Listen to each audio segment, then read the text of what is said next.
Olá, boa tarde. Eu sou Ana Cláudia, enfermeira, especialista em terapia intensiva, estomoterapia e dermatologia.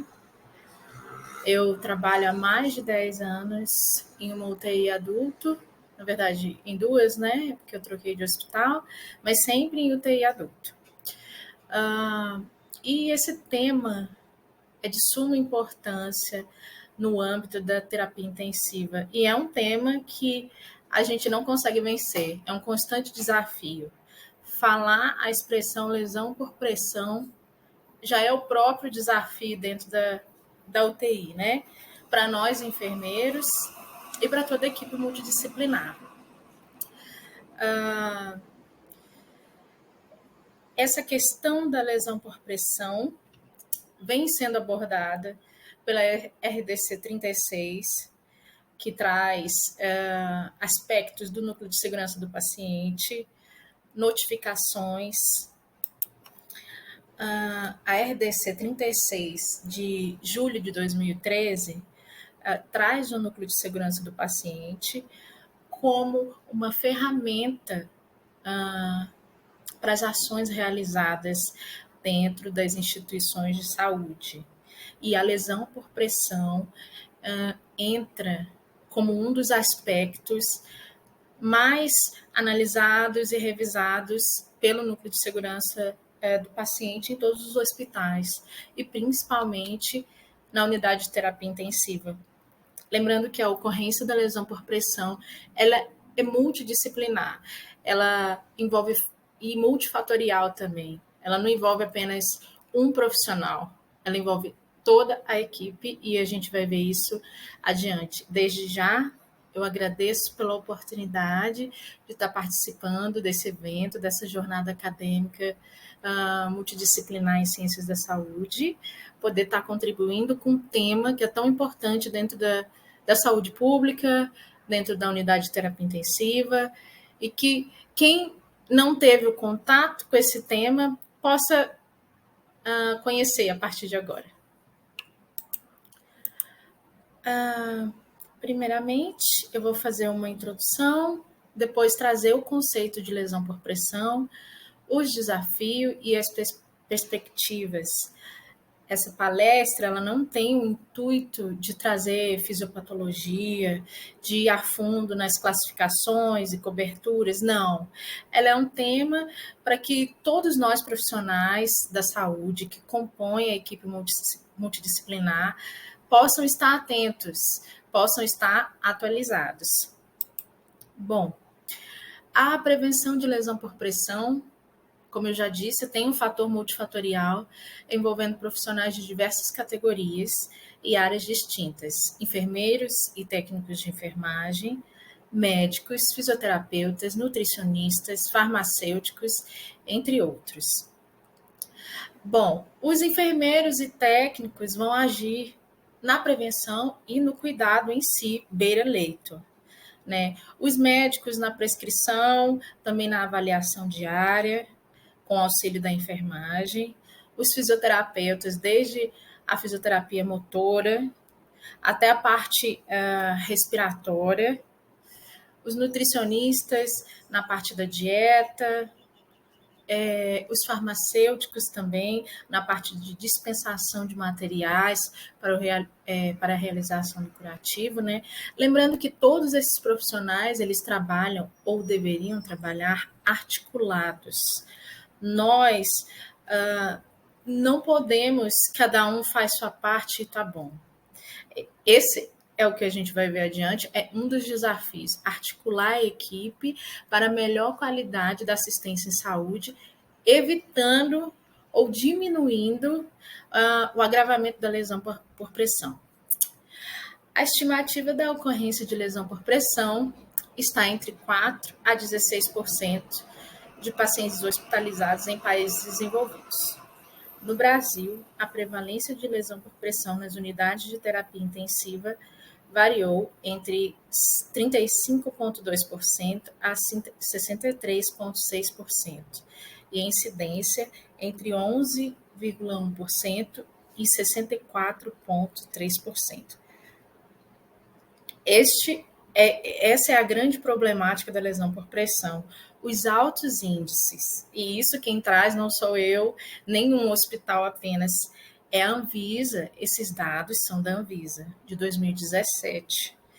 E na prática diária, para quem trabalha em UTI, vê isso, que um dos nossos problemas gritantes é a ocorrência da lesão por pressão. Trazendo ainda dados epidemiológicos, em 2018 foram notificadas 19.297 lesões por pressão, segundo o Relatório Nacional de Incidentes Relacionados à Assistência à Saúde. As lesões por pressão mais frequentemente notificadas foram aquelas classificadas como estágio 2, com 10.438 casos, correspondendo a 54% do total das notificações desse tipo de incidente. Então, a maioria das lesões notificadas, esse relatório também faz parte da Anvisa, a maioria das lesões notificadas não são aquelas de estágio 1, que seria a mais simples, mais evitável e mais fácil de tratar. São a de estágio 2, em que já há uma exposição parcial da derme. E esse é um problema. Para ela evoluir de estágio 2 para 3 é fácil, é questão de 2 dias. Bom, estima-se que dos pacientes com lesão por pressão, cerca de 10% morrem devido a complicações, sendo este um cenário que poderia ser evitado ou minimizado em até 95% dos casos. E realmente, os pacientes internados em UTI, eles já são graves, principalmente em UTI de hospital público, que foram as UTIs que eu já trabalhei. Podem ser evitadas? Podem. As medidas estão sendo implementadas para evitar? A gente pode dizer parcialmente, porque se até hoje a gente tem uma porcentagem tão alta e que leva à morte, tem alguma coisa errada e a gente precisa trabalhar nisso. E o conceito de lesão por pressão, né? As lesões por pressão são danos localizados na pele ou tecidos moles subjacentes, causada por excesso de pressão isolada ou combinada constante em alguma parte do corpo, sobre uma proeminência óssea ou também causada por um dispositivo médico ou uma lesão numa membrana mucosa. Essa classificação esse conceito de lesão por pressão é pela National Pressure Ulcer Advisory Panel, que é uma instituição que traz as classificações mais atualizadas de lesão por pressão e traz medidas também preventivas, nessa versão de 2016. Nessa imagem, a gente pode ver, nesse desenho, a gente pode ver uma paciente deitada e dá para entender onde que ocorre o desenvolvimento da lesão por pressão. Aí está mostrando apenas as proeminências ósseas, né? A região parietal, occipital, nos ombros, na sacral, mas ainda pode ocorrer nos trocânteres, nos olécranos, e ainda por dispositivo médico, às vezes a equipe vai manipular o paciente, deita ele de lado e acaba que faz uma pressão ele está com o catéter central, acaba deitando em cima do catéter, pressiona, isso também constitui uma lesão por pressão. E na membrana mucosa também. Na boca, por causa do tubo, quando há fixação inadequada de sonda nasentérica, tudo isso compõe um quadro de lesão por pressão, lembrando que é sempre evitável em 95% dos casos. E os principais fatores de risco da lesão por pressão é imobilidade, integridade musculoesquelética alterada, o uso de talas, órteses e próteses, aparelhos restritivos, estado alterado de nível de consciência, sensibilidade reduzida, umidade excessiva, emagrecimento, esquema inadequado de reposicionamento no leito, superfície de apoio inadequada, sobrecarga em áreas corporais de risco, higiene corporal inadequada e falta de hidratação, proteção da pele ressecada. Todos esses fatores a gente encontra na UTI. Todos esses fatores a gente encontra quase sempre no paciente idoso. Então, no momento que a gente tem um contato com um paciente que é idoso, a gente já tem que vir na nossa mente o risco de lesão por pressão. Quando a gente traz, tem risco? O paciente tem risco de quê? A primeira coisa que vem na nossa mente, quando a gente visualizar um paciente idoso, toda a equipe multidisciplinar, é o risco da lesão por pressão. E tem outros riscos, né, que a gente utiliza, escala de riscos na UTI, mas a gente está trazendo aqui a importância da gente estimar o risco de lesão por pressão. Aqui na imagem a gente vê, né, o paciente, a imobilidade do paciente, o paciente que é cadeirante, ou que está sempre restrito à cadeira, há uma grande possibilidade de ocorrência na lesão sacral. O paciente que está em ventilação mecânica, em uso de sedativo, imobilizado, também compõe o risco de lesão por pressão. A lesão por pressão pode se apresentar como pele intacta ou aberta, como resultado de pressão intensa e ou prolongada em combinação com o cisalhamento. Quando a gente pensa em lesão por pressão, há dois mecanismos físicos que ocorrem: as forças de fricção e cisalhamento. É importante a gente ter noção disso, porque não é só a minha equipe de enfermagem que vai manipular o paciente no leito, né? O fisioterapeuta, no momento da fisioterapia motora, a nutricionista no exame físico dela, o médico, todo profissional que toca no paciente precisa estar atento, e é responsabilidade também de cada um ver que o paciente está em um momento que pode ocorrer uma fricção ou um cisalhamento. O cisalhamento é causado pela interação da gravidade com a fricção, exercendo forças paralelas na pele. É o que ocorre quando a cabeceira da cama é elevada acima de 30 graus, na qual o esqueleto tende a escorregar, obedecendo à força da gravidade, mas a pele permanece no lugar. Então, a cabeceira elevada a 30 e 45 graus não é um item que deve ser visto e avaliado e reposicionado apenas pela enfermagem ou apenas pelo enfermeiro que está passando pelo leito. Todos nós, profissionais, temos o dever de colocar o paciente da maneira certa como ele deve estar. E a fricção, que é uma outra problemática da ocorrência da lesão por pressão, é criada pela força de duas superfícies, movendo-se uma sobre a outra, provocando a remoção das células epiteliais e causando abrasões e lesões semelhantes a queimaduras de segundo grau. Um exemplo disso é o fato de arrastar o paciente no leito ao invés de levantar. E aí a gente traz uma problemática da mudança de decúbito e da insuficiência de RH. Por quê? A gente precisa, para mudar o paciente de decúbito, de dois profissionais, sejam eles técnicos de enfermagem, enfermeiro, fisioterapeuta, dois profissionais para mudar o decúbito do paciente. Então, o paciente está em decúbito dorsal, ele precisa ser mudado para o decúbito lateral esquerdo e ele não pode ser arrastado. No momento que ele arrasta, ocorre essa fricção. E aí, muitas vezes, o paciente é admitido na UTI com uma lesão parecendo uma queimadura, mas ele não tem nenhum relato de diagnóstico anterior, prévio, de queimadura, que é estranho. O paciente está com uma escoriação na região dorsal. Opa, o que é isso? Foi uma fricção. Essa escoriação é uma lesão por pressão. No momento que a gente for a equipe de enfermagem, ou quem visualizar a lesão.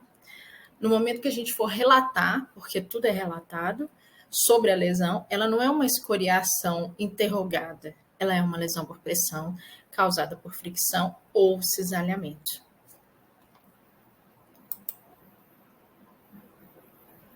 E aqui a gente tem uma imagem rápida sobre a classificação das lesões por pressão. No estágio 1, a gente pode verificar que tem uma hiperemia fixa, né? A pele se mantém íntegra, mas não embranquece. Então, aí já configura lesão por pressão. E é rápido de acontecer. Se você deixa um paciente, por exemplo, obeso, sedado, entubado, muito tempo, um dia só, 2 dias só que sejam na mesma posição, pronto, a lesão por pressão estágio 1 já está instaurada e já configura notificação e já configura baixa qualidade da assistência. A lesão de estágio 2, como a gente observa na imagem, tem uma exposição parcial da derme e que ela evolui rápido para estágio 3. Na estágio 3, ocorre a perda de pele na sua espessura total. É muito difícil trabalhar com uma lesão por pressão estágio 3, porque ela pode se desdobrar de várias maneiras. Ela pode se manter com alguma parte de tecido de granulação, mas a maioria das vezes ela apresenta tecido desvitalizado ou infeccionado, secreção de muitas cores, ou fétida. E a lesão por pressão estágio 4, a perda de pele da espessura total e a perda tissular, perdendo ligamentos, tendões, músculos, apresentando também a epíbole, que são o dobramento das bordas em volta da lesão. E é muito difícil tratar uma lesão dessa. Por isso que a nossa meta, o nosso principal desafio quando se fala em lesão por pressão é prevenir o estágio 1. Porque para sair do estágio 1 e para ir para os demais estágios é muito rápido, né? E a lesão não classificável é aquela lesão que também é a perda de pele e espessura total e perda tissular, mas a gente não consegue visualizar porque tem uma capa necrótica, né? Tem um esfarcelo em cima da lesão. O negócio foi tão feio, o paciente ficou tanto tempo sobre aquela proeminência óssea que ela nem abriu, ela ainda está fechada e a gente não tem nem noção de como está por dentro. E aí a gente chama ela de não classificável. E a lesão tissular profunda é uma lesão que costuma ocorrer em calcâneos. A característica dela é a descolorização daquela área. Ela fica avermelhada, ela fica preta, ou ela se apresenta em forma de bolha, com conteúdo sanguinolento dentro, que também pode, se essa bolha for estourada, aí ela se transforma num outro estágio, né? E essas são as classificações das lesões por pressão. Ainda tem a lesão por pressão em mucosas, né? Que eu já falei, como pode ocorrer em tubo, devido ao mau posicionamento da fixação do tubo, mau posicionamento da fixação da sonda, que pode ser orogástrica ou nasoentérica. E a lesão por pressão por dispositivos médicos. Às vezes aquele filme transparente que a gente coloca no catéter central, na hora de tirar, se você não tira cuidadosamente, se você faz na pressa, quando você tira, você puxa um pedaço da pele do paciente. Isso é lesão por pressão e isso é totalmente evitável. Num ambiente em que a gente programa as nossas ações. A unidade de terapia intensiva, eu puxo para a UTI porque é onde a lesão por pressão mais ocorre. Mas nos outros setores hospitalares, clínica médica, clínica cirúrgica, pronto-socorro, também ocorre. Mas a UTI tem uma particularidade: nossos serviços são baseados em rotinas e protocolos. A gente tem tempo para fazer as coisas. Por mais que, às vezes, o nosso plantão tenha muitas intercorrências, em algum momento vai dar para a gente fazer as coisas como elas devem ser feitas, como exigem os protocolos, né? Na hora de fazer um curativo, ter mais atenção, ter mais cuidado, realizar da maneira correta para evitar a lesão por pressão. E os desafios que eu trago para a prevenção por lesão por pressão, que não só eu trago, mas a Anvisa e a RDC número 36, através dos núcleos de qualidade e segurança do paciente, trazem, são a avaliação da lesão por pressão na admissão. No momento da admissão, a lesão a gente precisa realizar uma inspeção de pele. Novamente, eu trago aqui esse agente como toda a equipe multidisciplinar, porque às vezes eu, enfermeira, estou admitindo o paciente no leito, fazendo uma monitorização, ou instalando uma pressão arterial invasiva, ou fazendo algum outro procedimento, e não me atentei a realizar uma inspeção de pele, um exame físico detalhado. Mas o profissional técnico teve aquele insight de olhar a região sacral, o calcâneo, ou o fisioterapeuta, na hora de instalar a ventilação mecânica do paciente da admissão, viu que o tubo anterior machucou, feriu o lábio. Pronto. Ou o médico que foi fazer uma ausculta, olhou que tem uma laceração, que tem uma escoriação perto do dispositivo invasivo. É de todos nós combater a lesão por pressão, evitar a sua ocorrência, não é apenas da enfermagem, é de todos nós. E na admissão, esse papel continua sendo de todos nós. O segundo desafio é a reavaliação periódica do risco de lesão por pressão. A gente, dentro do ambiente de terapia intensiva, tem várias escalas de risco e uma delas é o risco de lesão por pressão. A gente utiliza a escala de Braden. Eu não trouxe ela aqui nesse momento, mas ela traz vários aspectos para a gente avaliar a cada exame do paciente. Umidade, cisalhamento, vários quesitos que a gente faz. Ela deve ser feita. Rotineiramente é realizado pelo enfermeiro da unidade. Rotineiramente, quem realiza a escala de Braden, o risco da lesão por pressão, é o enfermeiro, com auxílio da equipe técnica, né? O próximo item é a inspeção diária da pele, que também é feita pela equipe de enfermagem, mas a gente estende esse cuidado às demais profissões. O nutricionista, na hora de montar a dieta do paciente, que geralmente na UTI é a dieta integral do paciente que está entubado, ou os pacientes que estão em ar ambiente, ou apenas no catéter nasal, tem suas dietas calculadas pelo nutricionista, e para esse cálculo acontecer, precisa ser feito o exame físico diário, né? Com a inspeção diária da pele. Os outros profissionais, a mesma coisa, o fisioterapeuta, o médico, o farmacêutico, que também vem apresentando uma participação importante na equipe de terapia intensiva. E o próximo item é o manejo da umidade, que é um desafio. Aquele paciente que está entubado, sedado, em uso de sonda vesical de demora, ou apresenta diarreia constante. Manejar a umidade, manejar que as eliminações do paciente não penetrem na ferida, não penetrem no local já lesionado, é um desafio imenso, que a gente até hoje não tem como. A gente adota medidas, como no caso o paciente está com diarreia há 5 dias, a gente tem a sonda retal, a gente instala a sonda retal para manejar essas fezes, para que elas não entrem na ferida, mas em contrapartida, a sonda vesical de demora está vazando. Aí a urina penetra no curativo, penetra na lesão.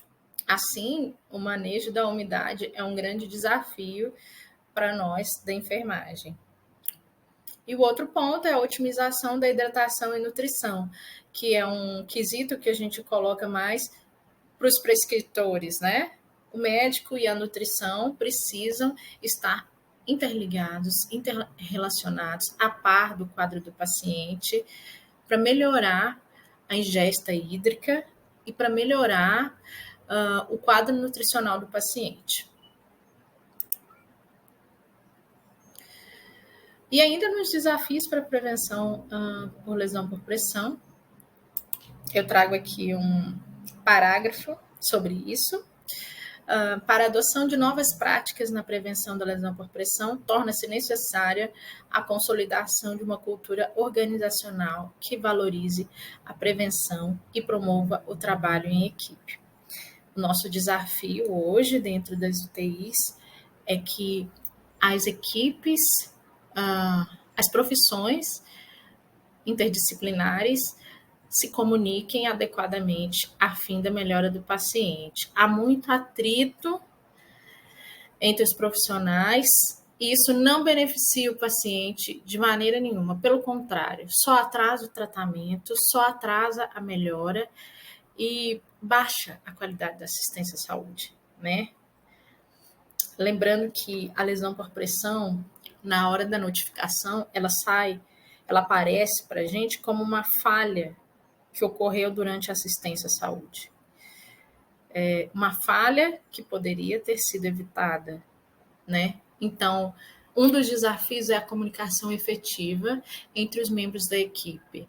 É muito bonito trazer esse parágrafo sobre cultura organizacional, sobre prevenção, mas na prática a gente peca. Eu falo a gente porque todos nós.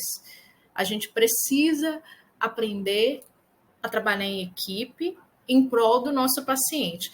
Não levar ao nosso lado pessoal, os meus achismos, mas seguir os protocolos, seguir o que a Anvisa preconiza para trabalhar em equipe em prol da qualidade da assistência ao paciente.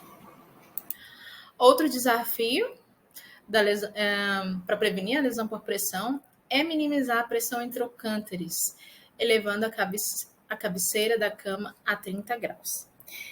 Elevar a cabeceira da cama a 30 ou 45 graus é uma medida instituída em vários bundles dentro da UTI. Não só da lesão por pressão, mas no bundle também de pneumonia aspirativa por ventilação, evitar o cisalhamento elevando a cabeceira a 30 graus, como a gente já viu, evitar a fricção, evitar que o paciente deslize pela cama, né? Evitando assim a ocorrência da lesão por pressão. Bom, são muitos desafios, né? E mais um deles é o dimensionamento correto da equipe técnica de enfermagem para a mudança de decúbito. No Brasil, quem realiza os cuidados mais diretos ao paciente é a equipe técnica, por isso que o nosso olhar tem que estar voltado para a educação e saúde e para a constituição correta do dimensionamento da equipe, do RH. Porque, novamente, se eu tenho apenas um técnico de enfermagem para mobilizar o paciente no leito de 2 em 2 horas, como é que vai ser? Para uma pessoa mudar um paciente que está inconsciente, pesando mais de 100 quilos, por exemplo, sem realizar a fricção de cisalhamento. Ela não vai conseguir erguer o paciente, ela vai mexer. E nessa mexida ocorre a lesão por pressão. É aí que ocorre a lesão por pressão. Então, o dimensionamento, que ainda é falho nas nossas instituições, principalmente públicas, é falho por vários motivos, ele também constitui um problema e um desafio na prevenção da lesão por pressão. Outro desafio é a disponibilidade de recursos materiais adequados para a prevenção Dos eventos adversos. Aqui eu trago como recursos materiais adequados as coberturas que precisariam ter. Às vezes a instituição não compra a cobertura correta, ou compra de uma marca inferior, ou não tem, ou acaba. No serviço público, a gente precisa de licitação para realizar a compra desses materiais, e em muitos momentos falta. Então, esse também é um desafio. Às vezes eu estou treinada, eu estou capacitada, eu sei avaliar a ferida, eu sei o que colocar, e eu não tenho. Eu não tenho material, ou eu não tenho a equipe para virar de 2 em 2 horas. Então, é uma problemática ainda para a solução da lesão por pressão. Até agora, eu trouxe só desafios, problemáticas envolvendo a lesão por pressão, mas nós temos boas perspectivas, né, para animar o combate a esse evento adverso da saúde, né? Os curativos mais tecnológicos é uma das coisas boas. Aqui na figura a gente pode ver o Aquacel, né, que é uma fibra com prata, que a gente utiliza muito quando tem, né, nas unidades, em lesões exudativas, em lesões fétidas. Ao lado nós temos uma placa de hidropolímero que a gente utiliza na prevenção da lesão por pressão, né, ou até no estágio 1, em que ocorre só uma epiremia, né, ainda epiremia fixa, ainda dá para a gente usar a placa. Embaixo a gente tem um alginato de cálcio, branquinho aqui, que também vem em placa, em fibra. Esse cálcio que está aqui interage com uma ferida exudativa, absorvendo, tirando essa umidade da ferida. E aqui um filme transparente, que a gente vem utilizando nos curativos de acesso central ou incisão cirúrgica, no lugar do micropore, no lugar do esparadrapo, a fim de evitar lesões por dispositivos médicos. Mas ainda assim eu faço uma ressalva que a retirada desse filme transparente precisa ser feita de maneira cuidadosa, em modo chiclete. Na hora de você tirar, você não pode puxar de uma vez, você tem que ir devagar, deixando ele todo enrugadinho, para evitar que ocorra uma escoriação, uma fricção perto do dispositivo médico. Mais coisas boas, mais pontos positivos para a gente combater a lesão por pressão. A melhora na notificação das lesões.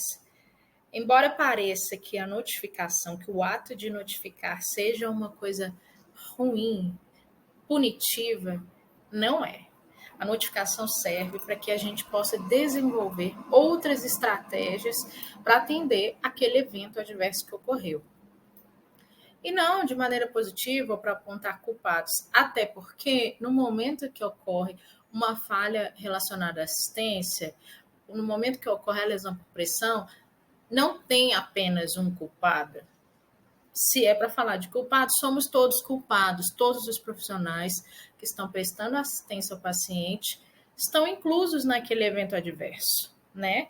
Então, a melhora da notificação das lesões, que tem sido empregue, né? Estamos desenvolvendo a cultura dentro das próprias unidades de saúde, estimulando os profissionais a notificarem como ocorreu a lesão, de onde veio a lesão, se foi admitida, se foi adquirida, para que o núcleo de segurança do paciente, a CCIH, a própria UTI, possa desenvolver ações mais efetivas acerca daquele dano. Relembrando que a lesão por pressão é um dano causado ao paciente, evitável 95% das vezes. A educação continuada precisa ter, constante. Vamos repetir a mesma coisa? Vamos, porque tem gente que ainda não entendeu. Mudança de decúbito de 2 em 2 horas. Vamos repetir. Avaliação de pele, inspeção diária. Melhora na notificação do relatório de enfermagem, relatório da fisioterapia, evolução médica, precisa. Ah, mas nós vamos repetir de novo. Vamos repetir até que isso esteja bem impregnado na nossa mente, bem impregnado na cultura organizacional da instituição, bem impregnado na equipe. Nós vamos repetir o mesmo tema, nós vamos trazer a problemática da lesão por pressão quantas vezes forem necessárias, porque estamos causando dano ao paciente, né? Um outro ponto de perspectiva é a melhora na prevenção da lesão. Só essa palestra já é uma melhora na prevenção da lesão.